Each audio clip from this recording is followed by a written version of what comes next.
Hello အားလုံးမင်္ဂလာပါ Mr. PC1 Gaming YouTube Channel ကနေမိတ်ဆွေတွေကျွန်တော်အားလုံးကိုပြန်လည်ကြိုဆိုလိုက်ပါရစေ။ Okay ဒီတစ်ခေါက် video လေးကတော့ကျွန်တော်ဒီနေ့ Gaming Mobile မှာကျွန်တော်တို့ New Ryan A1 ပေါ့နော်ဒီ A1 RP အသစ်ထွက်ရှိလာပေါ့ဗျာ ကျွန်တော် Season 2ရဲ့ကျွန်တော်တို့ Season Reward တွေကိုကျွန်တော်အနေနဲ့အရင်ဆုံ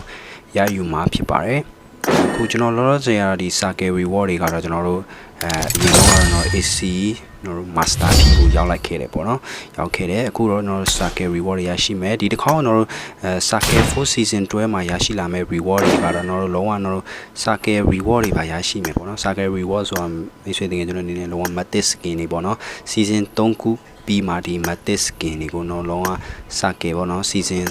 Circle Reward အနေနဲ့ပေးမှာဖြစ်ပါတယ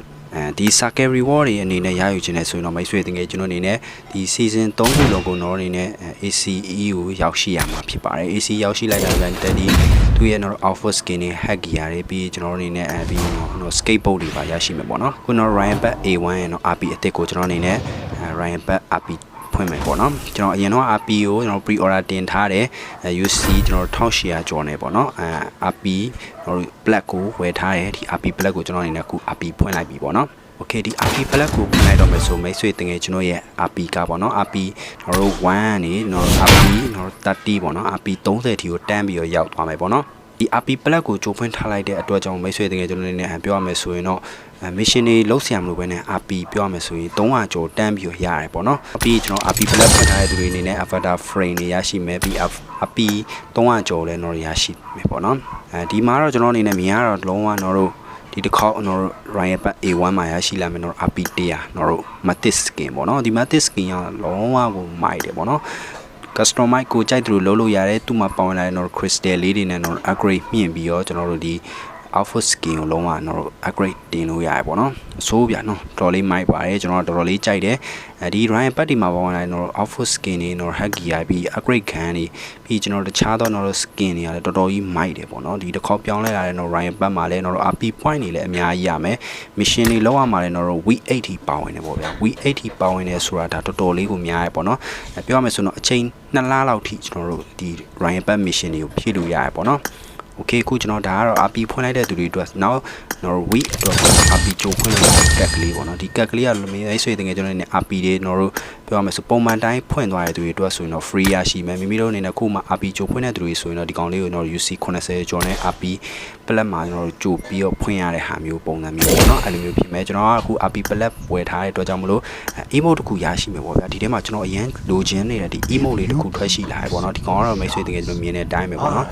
အလုံးဝကျွန်တော်တို့ DDN နေမှာပဲဖြစ်ဖြစ်ကျွန်တော်တို့ enemy ကိုခဲလိုက်တဲ့ခါမျိုးမှာဖြစ်ဖြစ်ကျွန်တော်ဒီတရုပ်ပေါ်တဲ့တော့ emote လေးပေါ့နော်ဒီ emote လေးကိုရရှိသွားပြီဒီ emote လေးမှာလည်းတော့အလံပါဝင်နေပေါ့နော်ဒါတော်တော်ကြီးကိုမိုက်တယ်ဗျာကျွန်တော်ကဒီ emote လေးကျွန်တော်တို့ RP Plat ဝယ်တဲ့ထဲမှာတော့ထည့်ပေးလိုက်တာတော်တော်လေးကိုကျင်းနေမိတယ်ပေါ့နော်Okay အခုတော့ကျွန်တော်အနေနဲ့ဒီ RP ဖွင့်လိုက်တဲ့အတွက်ကြောင့်မလို့ဒီ emote လေးလည်းတစ်ခါရရှိသွားပြီပေါ့နော်ဒါကတော့ RP Plat ဖွင့်ထားတာဖြစ်ပါတယ် Okay အခုတော့ကျွန်တော်တော်တော်ကြီးလိုချင်နေတယ်တော့ဒီ emote ကြီးကတော့တော်တော်ကြီးရရှိသွားပြီပေါ့နော်ဒီ emote ကကျွန်တော်အရင်တော့ season မှာပေးတဲ့ emote ပေါ့နော်ဒါပေမဲ့ကျွန်တော်ကအရင် season တွေကကျွန်တော် RP လည်းဖွင့်မစော်ဘူးကျွန်တော်ပုံမှန်တိုင်းပဲစော်ခဲ့တဲ့အတွက်ကြောင့်ဒီ RP မှာတော့ကျွန်တော်တို့ဒီတစ်ခေါက်မှာပဲကျွန်တော်တို့ဒီ emote ကပါဝင်လာခဲ့ပြီပေါ့လောလောဆယ်ကျွန်တော် emote လေးတို့နေရာအနေထားအောင်နည်းနည်းပြောင်းလဲမယ်ဒီ emote လေးကိုတော့တော်ကြီးကိုကြိုက်တယ်ပေါ့နော်များသောအားဖြင့်ဒီ emote ကတော့ကျွန်တော်ဒီ PUBG player တော်တော်များများကြိုက်ကြမယ်လို့ကျွန်တော်အနေနဲ့မျှော်လင့်နေပေါ့နော်ဒီကောင် free emote ဆိုပေမဲ့လည်းကျွန်တော်တို့ပြောရမယ်ဆိုရင်တော့ RP ကြိုဖွင့်တဲ့သူတွေမှာပဲရပါတော့ဒါကတော့အရင် season တော့ RP ဆိုတော့လေအရင်က season RP မဖွင့်တဲ့သူတွေအတွက်ကတော့တော်တော်ကြီးကိုလိုချင်စရာပေါ့နော်ပြီးဒီ Nordi Ryan Bat A1 မှာပါဝင်လာတဲ့ဒီ skin တွေပေါ့နော်ဒီကောင်တွေကကျွန်တော် dinosaur skin ဆိုတာကျွန်တော် RP Plat မှာဝယ်ထားရဲ့မိတ်ဆွေတကယ်ကျွန်တော်ဝယ်ခြင်းနဲ့ဆိုရင်အခု RP ရိုးရိုးဖွင့်ထားလို့ဆို UC 900နဲ့ဝယ်ရမယ်ဒီ emote အတွက်ဆိုရင်လည်း UC 600ကျော်ဗျာဒီ helicopter တော့လုံးဝ UC 150ပေါ့နော်ပြီးကျွန်တော်တခြားသောသူ skin တွေပါဝင်မဲ့ upgrade ကျွန်တော်တို့ crystal တွေပြီးရင်ကျွန်တော်တို့ bicycle ပေါ့နော်ကျွန်တော်တို့ဒီ Spain လေးကလည်းတော်တော်လေးလာရဲဒါပေမဲ့ကျွန်တော် Spain ကတော့အရင်တော့မလိုချင်ဘူးပေါ့နော်ပြီးကျွန်တော်တို့မီးပလင်းတွေကလည်းကျွန်တော်တို့ပြောမှဆို K-Max တွေပါဝင်နေပြီးကျွန်တော် RP Try Create မှာလည်းကျွန်တော်တို့ skin အလန်းတွေထည့်ပေးထားပါပေါ့နော်ဒါအရင်တော့ season skin တွေဖြစ်တယ်